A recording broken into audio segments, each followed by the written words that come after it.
এখন আমরা যদি বিশ্বাস করি যে আল্লাহর পক্ষ থেকে কোরআন নাজিল হয়েছে, তাহলে এটা তো মেনে নিতেই হবে যে কোরআনে যা আছে সব সত্য, তাই তো? আল্লাহ পাক কি মিথ্যা বলতে পারেন? নাউযুবিল্লাহ। এখন কোরআন এবং হাদিসের অনেক বিষয় আমরা প্রমাণ করতে সক্ষম হই আমাদের ক্ষুদ্র জ্ঞানে। আবার এমন অনেক বিষয় আছে যেগুলো আমরা আমাদের ক্ষুদ্র জ্ঞানে প্রমাণ করতে পারি না। যেমন ফেরেশতার অস্তিত্ব কি আমরা প্রমাণ করতে পেরেছি? আপনি কি ল্যাবে প্রমাণ করতে পারবেন? জিন জাতির অস্তিত্ব আমরা কি চোখে দেখে প্রমাণ করতে পারবো? কবরে আযাব দেওয়া হয়, আপনি কি এটা দেখে প্রমাণ করতে পারবেন? রূহ বা আত্মা বলে কিছু আছে আমাদের দেহের মধ্যে, এটা কি আপনি প্রমাণ করতে পেরেছেন? অনেক সময় মুমিন ব্যক্তি স্বপ্ন দেখে এবং স্বপ্নগুলো সত্য হয়, হয় কি না? এবং হাদিসে এসেছে শেষ জামানায় মুমিন ব্যক্তির স্বপ্ন কিন্তু সত্য হবে বেশি বেশি। তো এখন এই যে এমন কিছু বিষয় যেগুলো আমরা বাহ্যিক জ্ঞান দিয়ে প্রমাণ করতে পারছি না, কিন্তু আল্লাহ রাব্বুল আলামিন বলেছেন এগুলো সত্য, আমরা চোখ বন্ধ করে বিশ্বাস করি কিনা? বিশ্বাস করেন কিনা? জান্নাত দেখেছেন? জাহান্নাম দেখেছেন? না দেখে বিশ্বাস করি কিনা? ইমানের কয়টা পিলার বলেন তো দেখে ভাই? কয়টা? ছয়টা। কয়টা? আল্লাহ বিশ্বাস, ফেরেশতাগণে বিশ্বাস, নবী রসুলগণে বিশ্বাস, আসমানি কিতাব সমূহে বিশ্বাস, পরকালের জীবনে বিশ্বাস, তাকদীর বা ভাগ্যের ভালো মন্দে বিশ্বাস। এই ছয়টার মধ্যে শুধু কোরআন এবং মুহাম্মদ সাল্লাল্লাহু আলাইহি ওয়াসাল্লামকে বাদ দিয়ে আপনি কোনোটাই দেখেন না। দেখেছেন? আল্লাহকে দেখেছেন? ফেরেশতা মণ্ডলী, আগের আসমানি কিতাবগুলো, মুহাম্মদ সাল্লাল্লাহু আলাইহি ওয়াসাল্লামকে সাহাবীরা দেখেছেন, আপনি কি দেখেছেন? আগের নবী রসুলদেরকে দেখেছেন? পরকালের জীবন দেখেছেন? তাকদীর বা ভাগ্যের ভালো মন্দ দেখেছেন? এই যে না দেখে যে আমরা বিশ্বাস করছি, এটার নাম হচ্ছে গায়েবে বিশ্বাস। কিসে বিশ্বাস? এটাই আল্লাহ পাক বলছেন আলিফ লাম মিম যালিকাল কিতাব লা রাইবা ফিহ। আলিফ লাম মিম, এটা এমন একটা কিতাব যে কিতাব নিয়ে কোনো সন্দেহ সংশয় নাই। হুদাল লিল মুত্তাকিন, এই কিতাব মুত্তাকিদেরকে পথ দেখাবে। কারা মুত্তাকি? আল্লাযীনা ইউমিনুনা বিল গায়বি, যারা এই অদৃশ্যে বিশ্বাস করে। বলেন সুবহান। আল্লাহ পাকের আদেশ পালন করার নিমিত্তে, তার ইবাদত করার নিমিত্তে আমরা আল্লাহ পাকের এই আদেশগুলোকে না দেখেই বিশ্বাস করি। এখন কিছু মানুষ বলতে পারে তাহলে এগুলোর বৈজ্ঞানিক ব্যাখ্যা কি? উত্তর হচ্ছে এই যে কোরআন এবং হাদিসের সবকিছুকে বৈজ্ঞানিক ব্যাখ্যার মানদণ্ডে উত্তীর্ণ হয়ে আসতে হবে জরুরি না এটা।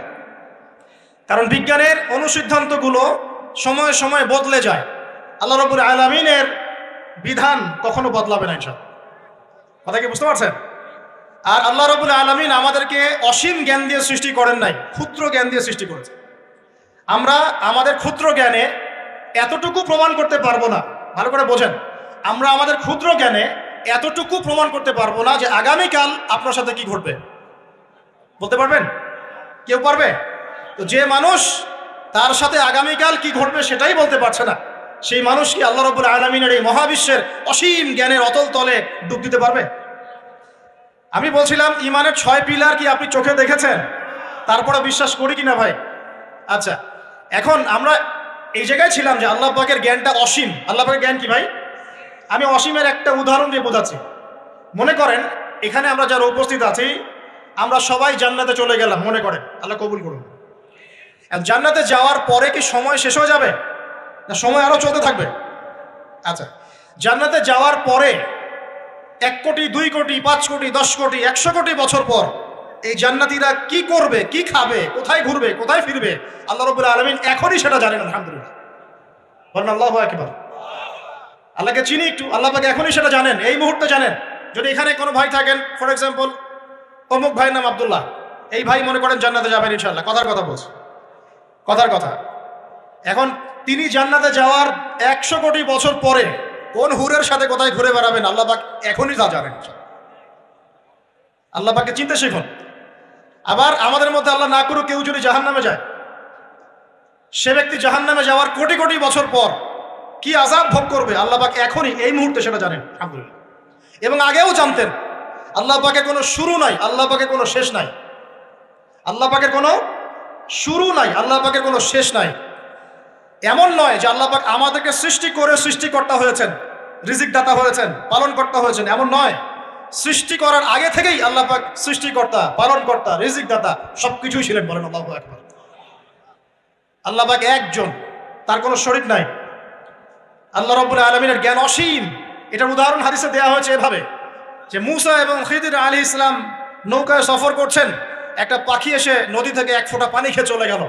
তখন খিদির আলাইহিস ইসলাম বলছেন, হে মূসা, এই পাখিটা নদী থেকে যতটুকু পানি পান করতে পেরেছে এই পানিটুকু হচ্ছে পুরো পৃথিবীর সমস্ত মাখলুকের জ্ঞান, আর এই পুরো নদীতে যত পানি আছে, এই সাগরে যত পানি আছে, এগুলো হলো আল্লাহ রাব্বুল আলামিনের জ্ঞান। আমি কি বুঝাতে পারছি ভাই? এখন সেই আল্লাহ রাব্বুল আলামিন যখন কোনো বিষয়কে সত্য বলবেন, সেটা সত্য কিনা আল্লাহ পাক এখন বলছেন, আমি জিন আর মানব জাতিকে শুধু আমার ইবাদত করার জন্য সৃষ্টি করেছি, তার মানে জিন সত্য কিনা?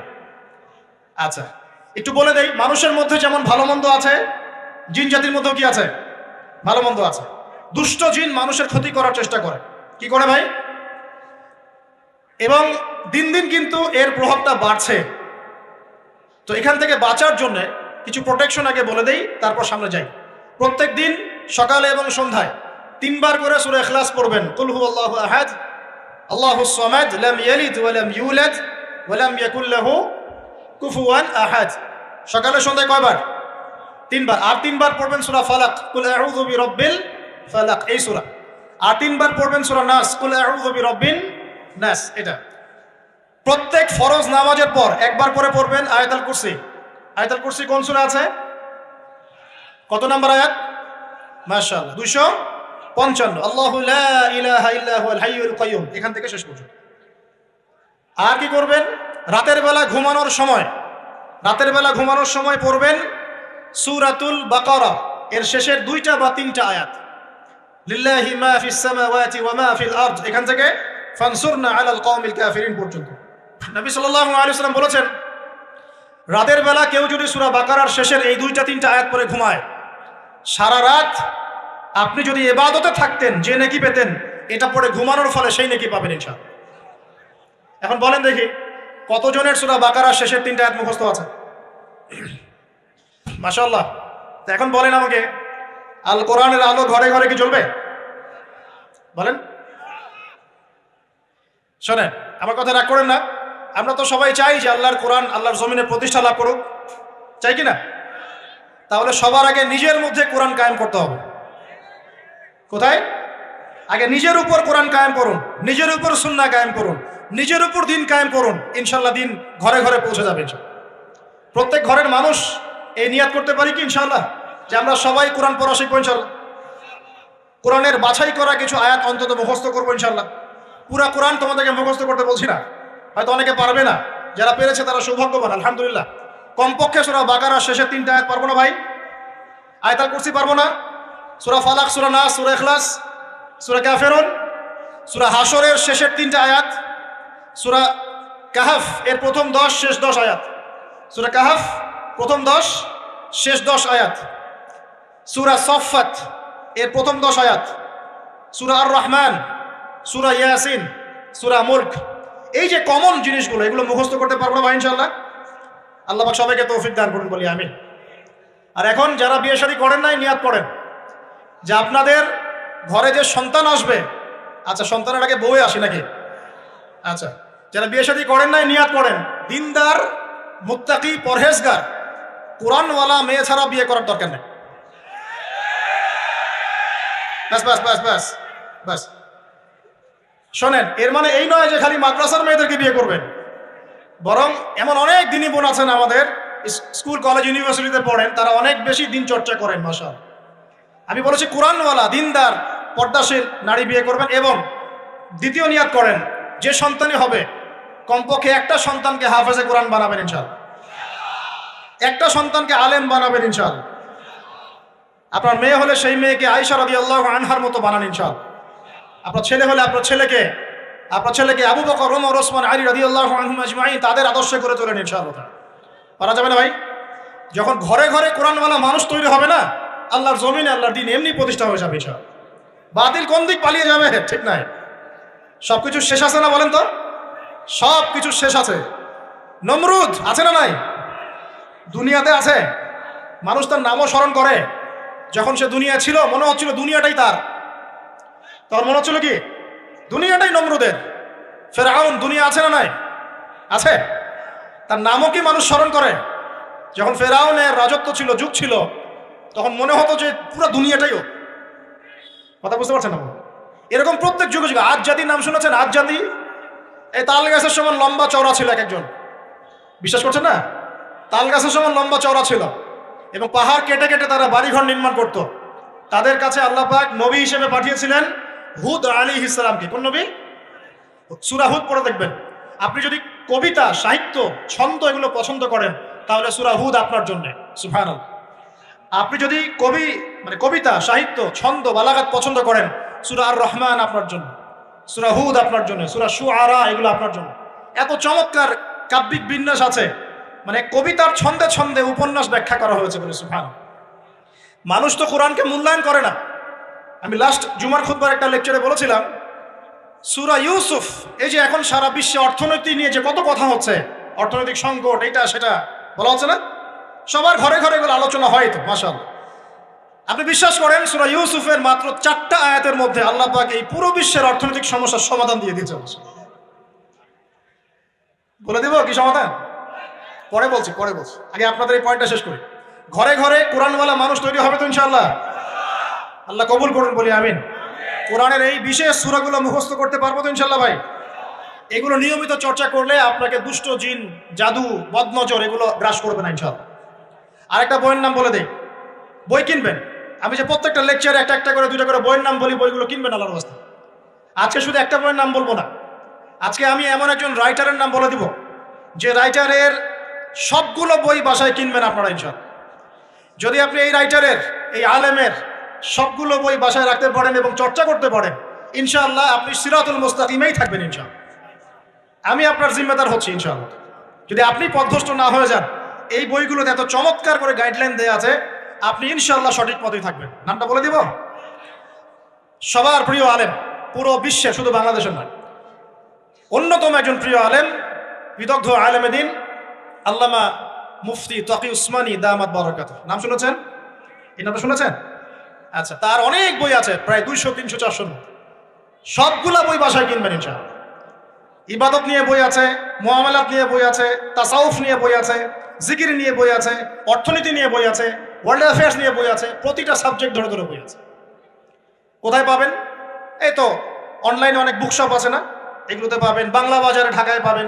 এগুলো অনুবাদ হয়ে গেছে আলহামদুলিল্লাহ। এবং বাংলাদেশে অনেক স্টুডেন্ট আছে তার হাতে গড়া, তাদের ইলম, তাদের আমল, তাদের আখলাক দেখলে পরকালকে চেনা যায়। মাশাআল্লাহ। বই কিনতে পারবেন তো একটু ইনশাআল্লাহ? আরে ভাই, ইউনিভার্সিটির ক্যান্টিনে বসলেই তো 100 টাকা শেষ হয় আপনার। আর ক্যান্টিনে যদি বোরখাওয়ালা কাউকে নিয়ে বসেন তাহলে তো শেষ। এখন সহি প্রেম করে মানুষ। এক ভাই প্রশ্ন করেছে সেদিন, কালকেই, যে সে দিনের পথে ফিরে এসেছে কিন্তু তার গার্লফ্রেন্ডকে ভুলতে পারে না। তো বলছে, ভাই তাকে দাওয়াত দেওয়ার খাতিরে হলেও কি ফোনে কথা বলা যাবে? কি উত্তর দিব বলেন? আপনি পবিত্র হতে চাচ্ছেন কিনা? পবিত্র হতে চাচ্ছেন, পবিত্র পথে আসতে চাচ্ছেন, তাহলে অপবিত্র পথে আবার কেন ফিরে যাবেন? এগুলো কি হালাল না হারাম? আল্লাহ পাক বলেছেন, লা তাকরাবু জিনা, জিনার ধারের কাছেও যেও না, ধারের কাছেও যেও না। দেখেন, এই একই কথা আল্লাহ পাক আদম এবং হাওয়া আলাইহিস সালামকে এইরকম শব্দে বলেছিলেন, ওয়ালা তাকরাবা হাদিহি শাজারা, তোমরা এই গাছের ফল খেও না এমন নয়, তোমরা এই গাছের কাছেও যেও না। আমার কথা কি বুঝতে পারছেন? এই বাঁশ অতিক্রম করে এসো না এমন নয়, এই বাঁশের কাছেও বসবা না। বুঝতে পারছেন কথা? একইভাবে আল্লাহ বলছেন, ওয়ালা তাকরাবু জিনা, তোমরা জিনা করো না এমন নয়, জিনার কাছেও। ফিজিক্যাল রিলেশন তো অনেক দূরের কথা, হারাম। আপনি ফোনেও কথা বলবেন না, আল্লাহ পাক তৌফিক দান করুন। আপনি যদি পবিত্র থাকতে পারেন, ইনশাআল্লাহ তাআলা আল্লাহ পাক আপনাকে আপনার উপযুক্ত পাত্রী দিবেন ইনশাআল্লাহ। আর যদি আপনি পবিত্র থাকতে না পারেন, এমন হতে পারে যে হয়তো আপনি পবিত্র কাউকে পান নাই। হতে পারে কি না? আচ্ছা প্রিয় ভাইরা, বইটা কিনবেন। বইটার নাম, দোয়ার বইটার নাম হলো হিসনুল মুসলিম। কি নাম? হিসনুল মুসলিম। যদি কিনতে না পারেন, ওই যে প্লে স্টোরে ঢুকেন, প্লে স্টোরে ঢুকে দেখবেন যে একটা অ্যাপস আছে হিসনুল মুসলিম। এখানে যতগুলো দোয়া আছে সবগুলো দোয়া আগামী 1 বছরের মধ্যে মুখস্থ করবেন। রাজি আছেন কিনা? আর এখানে সকাল সন্ধ্যায় পড়ার জন্য কিছু দোয়া আছে, সকাল সন্ধ্যায় পড়ার। এই দোয়াগুলো আল্লাহর ওয়াস্তে মুখস্থ করবেন, পারবেন ইনশাআল্লাহ? আল্লাহ তৌফিক দান করবেন। আমি আর একটা আমল বলে দিব, তারপর সামনে যাব। সেটা হলো 5 ওয়াক্ত নামাজ তো পড়েন মাশাআল্লাহ, নাকি? কারা কারা নামাজ 5 ওয়াক্ত পড়েন হাত তোলেন দেখি। আলহামদুলিল্লাহ, মাশাআল্লাহ, হাত নামান। আর যারা নামাজ পড়েন না তাদেরকে আমি একটা হাদিস শোনাবো, একটা হাদিস শুনবেন। নবী সাল্লাল্লাহু আলাইহি ওয়াসাল্লাম বলেছেন, ক্বালা নবী সাল্লাল্লাহু আলাইহি ওয়াসাল্লাম, বাইনাল আবদি ওয়া বাইনাল কুফরি ওয়াশ শিরক তারকুস সালাহ। আল্লাহ পাকের বান্দা আর একজন কাফের মুশরিকের মধ্যে পার্থক্যই হচ্ছে নামাজ। আল্লাহ পাকের বান্দা মানে মুমিন মুসলিম এবং একজন কাফের মুশরিকের মধ্যে পার্থক্য কি? মান তারাকা সালাতান মুতাআম্মিদান ফাকাদ বারিয়াত মিন যিম্মাতিল্লাহ। কেউ যদি ইচ্ছাকৃতভাবে তার উপর ফরজ নামাজকে ছেড়ে দেয়, সে যেন আল্লাহ পাকের জিম্মেদারি থেকে মুক্ত হয়ে গেল। অন্য হাদিসে আছে মান তারাকা সালাতান মুতাআম্মিদান ফাকাদ কাফার। কেউ যদি ইচ্ছা করে নামাজ ছেড়ে দেয়, সে ব্যক্তি কুফরি করলো। বলি নাউজুবিল্লাহ। আমরা কি কুফরি করতে চাই নাকি ভাই? নামাজের কথা বলেছি, 5 ওয়াক্ত নামাজ কারা কারা পড়েন না হাত তোলেন এবার। আচ্ছা, লজ্জার কিছু নাই। এখন আমার সাথে তওবা করেন, আমার সাথে তওবা করেন, বলেন আস্তাগফিরুল্লাহ আল্লাযী লা ইলাহা ইল্লা হুয়াল হাইয়ুল কাইয়্যুম ওয়া আতুবু ইলাইহি। আল্লাহর কাছে সাক্ষী রেখে বলেন, আল্লাহ আমি জীবনে যত রাকাত নামাজ ছেড়ে দিয়েছি এর জন্য আমাকে মাফ করে দাও। ইনশাআল্লাহ আগামী জীবনে আমি বিনা ওজরে 1 ওয়াক্ত নামাজও বাদ দিব না ইনশাআল্লাহ। রাজি আছেন ইনশাআল্লাহ? বাস এই একটা নসিহত যদি আজকে আপনারা আমল করতে পারেন, ইনশাআল্লাহ আজকের মাহফিল সফল। পারা যাবে? আর বই কিনতে বললাম, 1 নাম্বার কোন বই বলেন? হিসনুল। আর কোন আলেমের নাম বলেছি? আল্লামা, জুড়ে বলেন। তার অনেকগুলো বই আছে, কেনার চেষ্টা করবেন তো ইনশাআল্লাহ। আল্লাহ পাক তৌফিক এনায়েত করুন, বলি আমিন। তাহলে আমরা সূরা যারিয়াতের 56 নম্বর আয়াতে কি শিখেছি ভাই? আল্লাহ রাব্বুল আলামিন আমাদেরকে সৃষ্টি করেছেন কেন? তার ইবাদত করার জন্য। আছে। এখন আমাকে বলেন যে আল্লাহ পাকের ইবাদত করার জন্য আল্লাহ পাক এই দুনিয়াতে আমাদেরকে কত বছর সময় দিয়েছেন? বলেন দেখি। সর্বোচ্চ কত হবে? সর্বোচ্চ 60, 70, 100 হতে পারে। এই তো। আমরা কি চিরস্থায়ী থাকবো এখানে না চলে যাব? আচ্ছা, দুনিয়ার জীবনটা তাহলে কি? আল্লাহ পাক বলছেন আল্লাযী খালাকাল মাউতা ওয়াল হায়াতা লিয়াবলুয়াকুম আইয়ুকুম আহসানু আমালা। আল্লাহ পাক জীবন মৃত্যু সৃষ্টি করেছেন কেন? আল্লাহ পাক পরীক্ষা করার জন্য যে এই দুনিয়ার জীবনে আমলে কে শ্রেষ্ঠ, আমলে কে শ্রেষ্ঠ। দুনিয়ার জীবনে আসার উদ্দেশ্য পেয়েছি আল্লাহর ইবাদত করা, এখন পেলাম আল্লাহ জীবন মৃত্যু কেন সৃষ্টি করেছেন? আমলে পরীক্ষা করার জন্য যে কে শ্রেষ্ঠ হচ্ছে। আমাদের উদ্দেশ্য কি? আমাদের উদ্দেশ্য হচ্ছে পুলসিরাত পার হয়ে জান্নাতে যাওয়া। উদ্দেশ্য কি? পুলসিরাত পার হয়ে জান্নাতে যাওয়া। সূরা আলে ইমরানের 185 নম্বর আয়াতে আল্লাহ পাক বলেছেন কুল্লু নাফসিন যায়িকাতুল মাউত। প্রত্যেকটা নফস মৃত্যুর স্বাদ গ্রহণ করবে, এরপর কিয়ামতের মাঠে তাদের আজর তাদেরকে পূর্ণ মাত্রায় বুঝিয়ে দেওয়া হবে। আল্লাহ পাক বলেন ফামান যুহজিহা আনিন নারি ওয়া উদখিলাল জান্নাতা ফাকাদ ফাজ। ওই দিন যে ব্যক্তিকে জাহান্নাম থেকে বাঁচানো হবে এবং জান্নাতে প্রবেশ করানো হবে, সেই ব্যক্তি হচ্ছে সফল। কথা ঠিক কি না? তাহলে উদ্দেশ্য পেলাম তো, আমাদের গন্তব্য পেলাম তো। আমাদের গন্তব্য কি তাহলে? জান্নাত। এখন এই দুনিয়ার জীবনে আমরা সর্বোচ্চ হয়তো 100 বছর বাঁচবো, আল্লাহ ভালো জানেন, তাই তো? এই দুনিয়ার জীবনের এই হায়াতের সবচেয়ে ইম্পর্টেন্ট টাইমটা কোনটা বলেন? সবচেয়ে ইম্পর্টেন্ট টাইম কোনটা? যৌবন কিনা? যৌবন কাকে বলে? যৌবন কাকে বলে? কত বছর থেকে কত বছর পর্যন্ত? 20 থেকে 40 বা 15 থেকে 40 বা 20 থেকে 50, এই তো। আচ্ছা, এই বয়সের মধ্যে কারা কারা আছেন হাত তুলে দেখি। মাশাআল্লাহ, সবাই তো দেখে এই বয়সে হাত নামান। এখন এই বয়স সম্পর্কে আগে 2টা হাদিস শোনেন, আমাদেরকে দেখান, তারপরে আমি বলছি অবস্থা কি, করণীয় কি। আমি বলেছি যুবকদেরকে কিছু নসিহত করবো আজকে, নিয়াত করেছি, ঠিক আছে ভাই? আচ্ছা, যুবকদের সম্পর্কে প্রথম হাদিস, রাসূল সাল্লাল্লাহু আলাইহি ওয়াসাল্লাম বলেছেন কিয়ামতের মাঠে মানুষ যখন উঠবে, আমরা উঠবো কিনা? আচ্ছা, নাকি উঠবো না? যারা আগুনে পুড়ে গেছে তারা উঠবে কিনা? যারা পানিতে ডুবে গেছে, যাদের লাশও খুঁজে পাওয়া যায় নাই, উঠবে কিনা? উঠবে। আচ্ছা, যখন মানুষ উঠবে তখন তাকে 5টা প্রশ্ন করা হবে। কয়টা ভাই? এই 5টা প্রশ্নের আগে সে তার পা সামনেও ফেলতে পারবে না, পিছনেও ফেলতে পারবে না। আমরা কি একটু চিন্তা করতে পারছি কত ভয়ঙ্কর হবে বিষয়টা? এই সামান্য গরমে আমাদের অবস্থা খারাপ, সূর্য সেদিন সামনে নিচে, আর মানুষ উঠে দাঁড়িয়ে আছে। তাদেরকে 5টা প্রশ্ন করা হবে, যতক্ষণ পর্যন্ত প্রশ্নের উত্তর দিতে পারছে না, সামনেও যেতে পারবে না, পিছনেও আসতে পারবে না, পা নড়াতে পারবে না। 1, তোমার পুরো জীবনটা তুমি কোন কাজে ব্যয় করেছো? উত্তর কি রেডি আছে আমাদের কাছে? আমরা কি বলতে পারবো হে আল্লাহ আমরা আমাদের পুরো জীবন তোমার ইবাদত করে কাটিয়েছি? 2, তোমার যৌবন স্পেশালি তুমি কোন কাজে ব্যয় করেছো? তোমার যৌবন তুমি স্পেশালি কোন কাজে ব্যয় করেছো? যুবকরা কি উত্তর দেওয়ার জন্য প্রস্তুত আছে যে আমাদের যৌবন আমরা আল্লাহর পথে কাটিয়েছি? সবাই কি বলতে পারবো? 3 নাম্বার, তোমার রিজিকের উৎস কি ছিল? কোন পথে সম্পদ অর্জন করেছো? 4 নাম্বার, কোন পথে সম্পদ ব্যয় করেছো? কোন কোন খাতে সম্পদ ব্যয় করেছো? আমরা কি আমাদের আয় এবং ব্যয়ের হিসাব দেওয়ার জন্য প্রস্তুত? 5, তোমাকে আমি যে জ্ঞান দিয়েছিলাম সেই জ্ঞান অনুযায়ী আমল করেছো কিনা? আল্লাহ পাক আমাকে আপনাদের সবাইকে তৌফিক দান করুন, জানা অনুযায়ী আমল করার তৌফিক দান করুন। এই 5টা প্রশ্নের মধ্যে যৌবনকাল ইম্পর্টেন্ট কিনা ভাই? গুরুত্বপূর্ণ কিনা? মাথায় রাখি। সামনে একটা হাদিস শুনুন। রাসূল সাল্লাল্লাহু আলাইহি সাল্লাম বলছেন যে এই কিয়ামতের মাঠেই 7 শ্রেণীর মানুষকে আল্লাহ পাক বিশেষ মেহমানদারির ব্যবস্থা করবেন, আরশের ছায়ায় ছায়া দিবেন ইনশাআল্লাহ। কোথায় ছায়া দিবেন? ওই দিন এই ছায়া ছাড়া অন্য কোনো ছায়া থাকবে না। নবী সাল্লাল্লাহু আলাইহি ওয়াসাল্লাম বলছেন তার মধ্যে প্রথম শ্রেণী হচ্ছে ইমামুন আদিল, ন্যায়পরায়ণ শাসক। ন্যায়পরায়ণ, আচ্ছা, ন্যায়পরায়ণ শাসকের একটা এক্সাম্পল দেই। মক্কার জাহিলি যুগে সাহাবীরা ঈমান নিয়ে এসেছেন, বাস তাদের উপর নির্মম নির্যাতন শুরু হয়ে গেছে, আবু জেহেল, আবু লাহাব, উতবা, শাইবা। তখন সাহাবীরা আল্লাহ রাসূলের কাছে এসে বলছেন, ইয়া রাসূলুল্লাহ, আপনি একটু বদদোয়া করেন, তাদের উপর বদদোয়া করেন, আমরা তো আর পারছি না। নবী সাল্লাল্লাহু আলাইহি ওয়াসাল্লাম বললেন, তোমরা মক্কা থেকে হিজরত করে হাবাসায় চলে যাও। কোথায়? হাবাসা। হাবাসা মানে হচ্ছে আবিসিনিয়া। আবিসিনিয়া মানে এখনকার ইথিওপিয়া, ইরিত্রিয়া। নাম শুনেছেন কি? বিশেষ কোচিং তো করছেন অনেকে। আফ্রিকা মহাদেশের একটা ছোট্ট দেশ ইরিত্রিয়া, ওখানে চলে যাও। তখন বলেছিলেন তিনি হাবাসায় চলে যাও। সাহাবীরা জিজ্ঞাসা করছেন হাবাসায় কেন? নবী সাল্লাল্লাহু আলাইহি ওয়াসাল্লাম বলছেন সেখানে একজন খ্রিস্টান ন্যায়পরায়ণ শাসক আছেন যার রাজ্যে কেউ জুলুমের শিকার হয় না। কি বললাম বলেন তো? হাবাসা কে আছেন? একজন মুসলিম না খ্রিস্টান?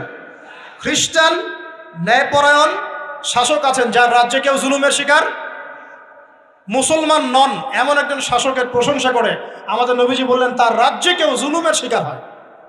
সুবহানাল্লাহ। সাহাবীরা সেখানে হিজরত করলেন। নেতৃত্ব দিয়েছেন জাফর বিন আবি তালেব রাদিয়াল্লাহু আনহু। সেই সাহাবী বাদশাহ নাজাশী, তার নাম ছিল বাদশাহ নাজাশী, তার সামনে দাঁড়িয়ে সূরা মারিয়াম তেলাওয়াত করেছিলেন। ওই সূরা মারিয়ামে ইয়াহইয়া, যাকারিয়া, ঈসা, তার মা, এই গল্প ঘটনাগুলো আছে। এই সূরার তেলাওয়াত শুনে বাদশাহ নাজাশীর চোখ দিয়ে পানি পড়তে পড়তে দাড়ি ভিজে গিয়েছে। সুবহানাল্লাহ। শেষে তিনি ঈমান নিয়ে আসেন, মুসলমান হন, আলহামদুলিল্লাহ। আমাদের নবীজি তার জানাজার নামাজ পড়েছিলেন। আমাদের নবীজি তার গায়েবানা জানাজার নামাজও পড়েছেন। বলেন সুবহানাল্লাহ। এখানে একটা পয়েন্ট খালি বলতে চাই, একজন অমুসলিম শাসক সম্পর্কে আমাদের নবীজি মন্তব্য করেছিলেন তার রাজ্যে কেউ জুলুমের শিকার হয় না। আর আজকের দিনে সারা বিশ্বের কোন কোন ক্ষেত্রে মুসলিম শাসকদের ব্যাপারেও এই কথা বলা যায় না যে তার রাজ্যে কেউ জুলুমের শিকার হয়। আল্লাহ পাক বলছেন আরশের ছায়া আমি ছায়া দিব 7 শ্রেণীর মানুষকে। কয় শ্রেণী? তার মধ্যে প্রথম শ্রেণী হচ্ছে ইমামুন আদিল, ন্যায়পরায়ণ শাসক। আল্লাহ পাক আমাদের সমস্ত শাসকদেরকে ন্যায়পরায়ণ হওয়ার তৌফিক দান করুন। 2 নাম্বার, সেই যুবককে আমি সেখানে আশ্রয় দিব যেই যুবক তার যৌবনকালটা আল্লাহর পথে কাটিয়ে দিয়েছে। এবার কি হাদিসটা আপনি পেয়েছেন? এর আগের হাদিস কি শুনলেন? পা নড়াতে পারবেন না যতক্ষণ পর্যন্ত এই প্রশ্নের উত্তর না দিচ্ছেন যৌবনকাল কোন পথে ব্যয় করেছেন। এখন যদি আল্লাহর পথে ব্যয় করেন তাহলে আরশের ছায়া ছায়া পাচ্ছেন, আলহামদুলিল্লাহ। বাকিগুলো কারা কারা একটু বলে দেই। 3 নাম্বার হচ্ছে সেই ব্যক্তি যে একজন আরেকজনকে মহব্বত করে, এক ব্যক্তি আরেক ব্যক্তিকে মহব্বত করে শুধুমাত্র আল্লাহর সন্তুষ্টির জন্য। কথা কি বুঝতে পারছেন? এই মহব্বত আবার এই ছেলে মেয়ের ফ্রি মিক্সিং না। কথা বুঝতে পারেনি? দিনের খাতিরে মহব্বত, আল্লাহর জন্য মহব্বত, আল্লাহর জন্য। 4 নাম্বার এমন ব্যক্তি যে এত গোপনে দান করে যে তার বাম হাত জানে না ডান হাত কি দান করেছে। আমরা তো এখন 1 টাকা দান করলে 100 টাকা ফুটাই। ফেসবুক আছে, মারাত্মক একটা জিনিস ফেসবুক, মানে এটা মানুষকে আর মানুষ রাখে না। যে ব্যক্তি ফেসবুকে আসক্ত তার সাথে কথাবার্তা বলা, লেনদেন, চলাফেরা খুব ডিফিকাল্ট। মানে কি বোঝে নাকি কথাটা? কেন ডিফিকাল্ট? কারণ সে এত বেশি আসক্ত এখানে যে পান থেকে চুন খসলে সে আপনাকে পাবলিকলি ধুয়ে রেখে দিবে। কিছু হইলে আপনাকে ফেসবুকে টেনে নিয়ে আসবে, ফেসবুকে সবাইকে বলবে উনি আমার সাথে এই কাজ করছে। আপনি বলারও টাইম পাবেন না যে আপনি নির্দোষ। তো খুব মুশকিল না এগুলা। আল্লাহ মাফ করুক আমাদেরকে। এমন ভাবে দান করে যে বাম হাত জানে না ডান হাত কি দান করছে। 5 নাম্বার এমন ব্যক্তি যে এটা যুবক, এটাও যুবক, যাকে কোনো সুন্দরী নারী আহ্বান করছে জিনার জন্য, সুন্দরী উচ্চ বংশের নারী, যে আসো আমার সাথে জেনা করো। ওই ইউসুফ আলাইহিস সালামের মতো, মনে আছে? ইউসুফ আলাইহিস সালামের ঘটনা মনে আছে? আচ্ছা, কিন্তু সেই যুবক বলে, সেই ব্যক্তি বলে, ইন্নী আখাফুল্লাহ, আমি আল্লাহকে ভয় করি, আমি তোমার সাথে খারাপ কাজ করতে পারবো না। এরকম ছেলে এবং এরকম মেয়ে এখন সমাজে খুঁজে পাওয়া যায়? হাতে গোনা, হাতে গোনা। আপনি অনলাইন ঘাটাঘাটি করেন, গুগল করেন, ক্রস চেক করেন, দেখবেন বাংলাদেশের 25 বছরের কম বয়সী ছেলে আর মেয়েদের জেনার হার কত আপনি বের করে দেন। 25 বছরের কম যে যুব সমাজ আমাদের সামনে আছে, তাদের মধ্যে কত পার্সেন্ট যুবক এখন পর্যন্ত ফিজিক্যাল সম্পর্ক করেনি কারোর সাথে, আপনি খুঁজে বের করতে পারেন। শুধু ছেলেদের ক্ষেত্রে এটা নয়, মেয়েদের ক্ষেত্রেও আছে। এই যে অনার্স লাইফ পার করার আগেই বহু মেয়ে সতীত্ব নষ্ট করে ফেলছে, বহু ছেলে সতীত্ব নষ্ট করে ফেলছে। কথাগুলো কি রাগ করছেন? আমি আপনাদের ভাই এবং আমি আপনাদেরকে মহব্বত করি। আমরা জেনার পথে যাব না, আমরা হালাল সম্পর্ক থাকবো ইনশাআল্লাহ। যখন আপনি জেনায় চলে যাবেন, আপনার কলব থেকে আল্লাহ নূর নষ্ট হয়ে যাবে। এটা এমন একটা পাপ যেটা করার পর মানুষ আল্লাহর সামনে মাথা তুলে দাঁড়াতে পারে না, লজ্জায় চোখ নেমে যায়, ইবাদতে স্বাদ পায় না। যখন হারাম সম্পর্কে, ফ্রি মিক্সিং, এগুলোতে মানুষ থাকে, ইবাদতে মানুষ স্বাদ পায় না। দিনের পর দিন ইবাদত করে, মনোযোগ আসে না, মন লাগে না, চোখ দিয়ে একটু পানি বের হয় না, আল্লাহর জন্য কাঁদতে পারে না, কারণ মনের মধ্যে তো নূর নাই। আর যখন একটা মেয়ে বেপরদায় থাকে, অনেক ইবাদত করলেও তার এই বেপরদায় থাকার কারণে সমাজের বহু মানুষের চোখের জেনা হয়ে যায়। এতে করে ওই সব মানুষের পাপের ফল এই মেয়েটাকে ভোগ করতে হয়, এবং মানুষের চোখের বদনজর লাগে, ওই মেয়ে অসুস্থ হয়ে পড়ে মানসিকভাবে, শারীরিকভাবে। আমি আমাদের যুবক ভাই এবং যুবক বোনদেরকে রিকোয়েস্ট করব, আল্লাহর ওয়াস্তে চরিত্রটাকে পবিত্র রাখার চেষ্টা করুন। আল্লাহ পাক তৌফিক দান করলেন। এই যুবককে আল্লাহ পাক আরশে ছায়া দিবেন, যে একটা মেয়েকে পেয়েও আল্লাহর ভয় তাকে ভোগ করে নাই। আল্লাহ পাক এরকম যুবক ঘরে ঘরে তৈরি করুন। তাহলে কি করবেন ভাই? হালাল উপার্জনের ব্যবস্থা করবেন, ব্যাস সরাসরি বিয়ে করে ফেলবেন। পরিবারকে বোঝানোর চেষ্টা করবেন, না বুঝলে আন্দোলন শুরু করবেন যে আমি জেনা করতে চাই না, আমি বিয়ে করতে চাই, বিয়ে আমার দেওয়ানি লাগবো, এরকম। ব্যাস তারপর দেখবেন বাপ মা কেমন করে বিয়ে না দেয়। আল্লাহ সাহায্য করবে ইনশাআল্লাহ। আল্লাহ আমাদের যুবক ভাইদেরকে চরিত্র হেফাজত করার স্বার্থে বিয়েকে সহজ করে দিন। আমি আবার কাউরে নিয়ে পালায় যায় না, ওই কাজ করতে যায় না কিন্তু আবার, ঠিক আছে? কারণ এভাবে কোর্টে গিয়েও যদি একটা মেয়ে বিয়ে করে, এই বিয়ের জায়েজ না জায়েজ নিয়ে অনেক কথা আছে। অতএব এইসব ঝুঁকির মধ্যে যাবেন না, বাসায় বোঝানোর চেষ্টা করবেন। আর এক শ্রেণীর ব্যক্তি আছে যাদেরকে আল্লাহ পাক আরশের ছায়া দিবেন। তারা কারা? যারা গোপনে আল্লাহকে স্মরণ করে কাঁদতে পারে, বলি সুবহান। এখন এই দুটো হাদিসের মধ্যে যুবকদের অবস্থান কি পেয়েছেন? আচ্ছা, আরেকটা শোনাই এবার। নবী সাল্লাল্লাহু আলাইহি ওয়াসাল্লাম বলেছেন, 5টা জিনিস আসার আগেই 5টা বিষয়কে মূল্যায়ন করো। 1, তোমার বার্ধক্য আসার আগেই তোমার যৌবনকে মূল্যায়ন করো। যৌবনের গুরুত্ব পেলেন তো এবার? তোমার মৌত আসার আগেই তোমার জীবনকে মূল্যায়ন করো। অসচ্ছলতা আসার আগেই সচ্ছলতাকে মূল্যায়ন করো। অসুস্থতা আসার আগেই সুস্থতাকে মূল্যায়ন করো। এবং এই যে কথাটা বললাম যে তোমার বার্ধক্য আসার আগেই যৌবনকালটাকে মূল্যায়ন করো, এই হাদিসগুলোর মধ্যে আমরা সংক্ষিপ্ত পরিসরে যৌবনকালের গুরুত্ব পাচ্ছি কিনা ভাই? এখন এই যৌবনকালটা আমাদের কাটানো উচিত আল্লাহ পাকের ইবাদতের মধ্য দিয়ে। এই যৌবনকালটা আমাদের কাটানো উচিত কয়েকটা বিষয়ের মধ্য দিয়ে। তার মধ্যে আমি 10টা পয়েন্ট আপনাকে বলবো। কয়টা ভাই? 10টা। 1, এই যৌবনকালে সবার আগে আমাদের কর্তব্য হচ্ছে দ্বীনের ইলম অর্জন করা। কি করা ভাই? দ্বীনের ইলম অর্জন বলতে আমি কি বোঝাচ্ছি? দ্বীনি ইলম অর্জন বলতে আপনাকে আমি বোঝাচ্ছি যে কমপক্ষে কোরআনটুকু তেলাওয়াত করতে শিখুন, হাদিসগুলো পড়তে শিখুন, ইসলামী বইপত্র পড়াশোনা করুন, পাশাপাশি জেনারেল সাবজেক্টগুলোও পড়াশোনা করুন। এদিকে আপনি এগিয়ে যান, এদিকেও এগিয়ে যান, দুই দিকে আগাতে থাকেন। এর পাশাপাশি বরেণ্য ওলামায়ে কেরামদের সোহবতে থাকার চেষ্টা করেন। যারা রিনাউন্ড এবং বরেণ্য ওলামায়ে কেরাম, তাদের সোহবতে থাকার চেষ্টা করেন। ইলম অর্জনের অনেক ধাপ আছে। শুরু করেন কোরআন তেলাওয়াত দিয়ে, তারপরে আস্তে আস্তে হাদিসে যান, কোরআনের তাফসীরে যান, ইতিহাস পড়েন, ইসলামের ইতিহাস পড়েন, ইসলামিক অর্থনীতি পড়েন, রাসূলের জীবনী সিরাত পড়ে দেখেন, ইসলামিক ফিকের বইগুলো পড়ে দেখেন। আস্তে আস্তে গ্র্যাজুয়ালি আপনি সামনে যান। এই সিলেবাসটা আপনি কোত্থেকে পাবেন? এই সিলেবাসটা দেখবেন প্রত্যেক জেলায় জেলায় বরেণ্য কওমি ওলামায়ে কেরাম আছেন না, তাদের সাথে পরামর্শ করবেন, আপনাকে সুন্দর সিলেবাস করে দেবে ইনশাআল্লাহ। এইভাবে আপনি পড়াশোনা করবেন এবং ওস্তাদের সাথে থেকে পড়াশোনা করবেন। একা একা সব কিছু করা যায়? একা একা সব কিছু করা যায় না। একটা সিলসিলা লাগে, একটা ওস্তাদের সোহবত লাগে, নাকি? একা একা কি কোরআন সুন্নাহ সব বুঝে ফেলতে পারবেন আপনি? তাই মনে হয়? কখনোই না। অতএব বরেণ্য আলেমদের সোহবতও লাগবে, আবার আপনার চেষ্টাও লাগবে। আল্লাহ পাক তৌফিক দান করুন। এই যৌবনকালের প্রথম কাজ কি ভাই? ইলম অর্জন করা। 2 নম্বর, এই যৌবনকালে আমরা যে পরিমাণ ফিজিক্যালি ফিট থাকি, শরীরে শক্তি থাকে, উদ্যম থাকে, আমাদের বয়সটা 40-50 হয়ে গেলে সেটা থাকবে না। থাকবে? অতএব এই যৌবনকালে বেশি বেশি ইবাদত করতে থাকেন, আল্লাহ পাক তৌফিক দান করুন। এই যৌবনকালে 5 ওয়াক্ত নামাজ তো পড়বেনই, এর পাশাপাশি নফল নামাজগুলো পড়ার চেষ্টা করুন। এর পাশাপাশি আপনি চেষ্টা করবেন তাহাজ্জুদের ওয়াক্তে একটু নামাজ পড়ার জন্য, কমপক্ষে 2 রাকাত, কমপক্ষে 2 রাকাত, অ্যাটলিস্ট 2 রাকাত নামাজ তাহাজ্জুদের সময় পড়ার চেষ্টা করি। আল্লাহ আমাকে তৌফিক দেখ, আপনাদের সবাইকে তৌফিক দান করুন। ওই সময় আপনি যে দোয়াই করবেন আল্লাহর কাছে কবুল হবে ইনশাআল্লাহ। যে দোয়াই করবেন আল্লাহ কবুল করবেন ইনশাআল্লাহ, যদি আপনার রিজিকটা কি হয়, হালাল হয়। হারাম রিজিক দিয়ে ইবাদত কবুল হয়? হারাম রিজিকে দোয়া কবুল হয়? কবুল হয় না। 3 নাম্বার, এই যৌবনকালে আমরা রাসূলের সুন্নতের উপর বেশি আমল করবো ইনশাআল্লাহ। করা যাবে ইনশাআল্লাহ? তাহলে নিয়াত করতে পারি যে ইনশাআল্লাহ চেহারাগুলো পরিবর্তন হবে। চেহারা পরিবর্তন মানে কি? হ্যাঁ, রাখা যাবে না? এখনো গজায় নাই। প্রত্যেক সপ্তাহে আপনাকে নবীর সুন্নতের উপর এরকম করে কুরবানি এবং জবাই করতে কে বলেছে? নবী সাল্লাল্লাহু আলাইহি ওয়াসাল্লামের সুন্নতকে জবাই করাটা কি ভালো কাজ? হ্যাঁ বলেন তো। আমরা তো এমন অনেক নাপিত ভাইদেরকে চিনি যারা এই ধরনের বক্তব্যগুলো শুনে আলহামদুলিল্লাহ জীবন পরিবর্তন করেছেন। তার দোকানে লিখে দিয়েছেন এখানে চুল কাটা হয়, দাড়ি শেভ করা হয় না। খুশি হন নাই? মুসলিমদের কথা বলছি, অমুসলিমদেরকে নিয়ে আমাদের চিন্তা নাই তো? চিন্তা আছে?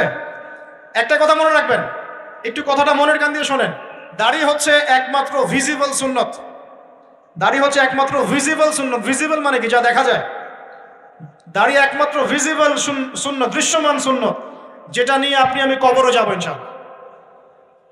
আর কোন সাইন দেখে বোঝার বুদ্ধি নাই এই ব্যক্তি কত বড় মুসলিম, কত বড় সুন্নতের পাবন ছিল। খালি কপালের সেজদার দাগ আর চেহারার দাড়ি বাকি থাকবে। কথা বুঝতে পারছেন ভাই? নিয়াত করা যায় একটু দাড়ি ছেড়ে দিব, নাকি দাড়ি রাখলে চাকরি পাবেন না? দাড়ি রাখলে মেয়ে দিবে না নাকি? তো যে মেয়ে দাড়ি রাখলে বিয়ে করতে চায় না তাকে বিয়ে করারও দরকার নাই।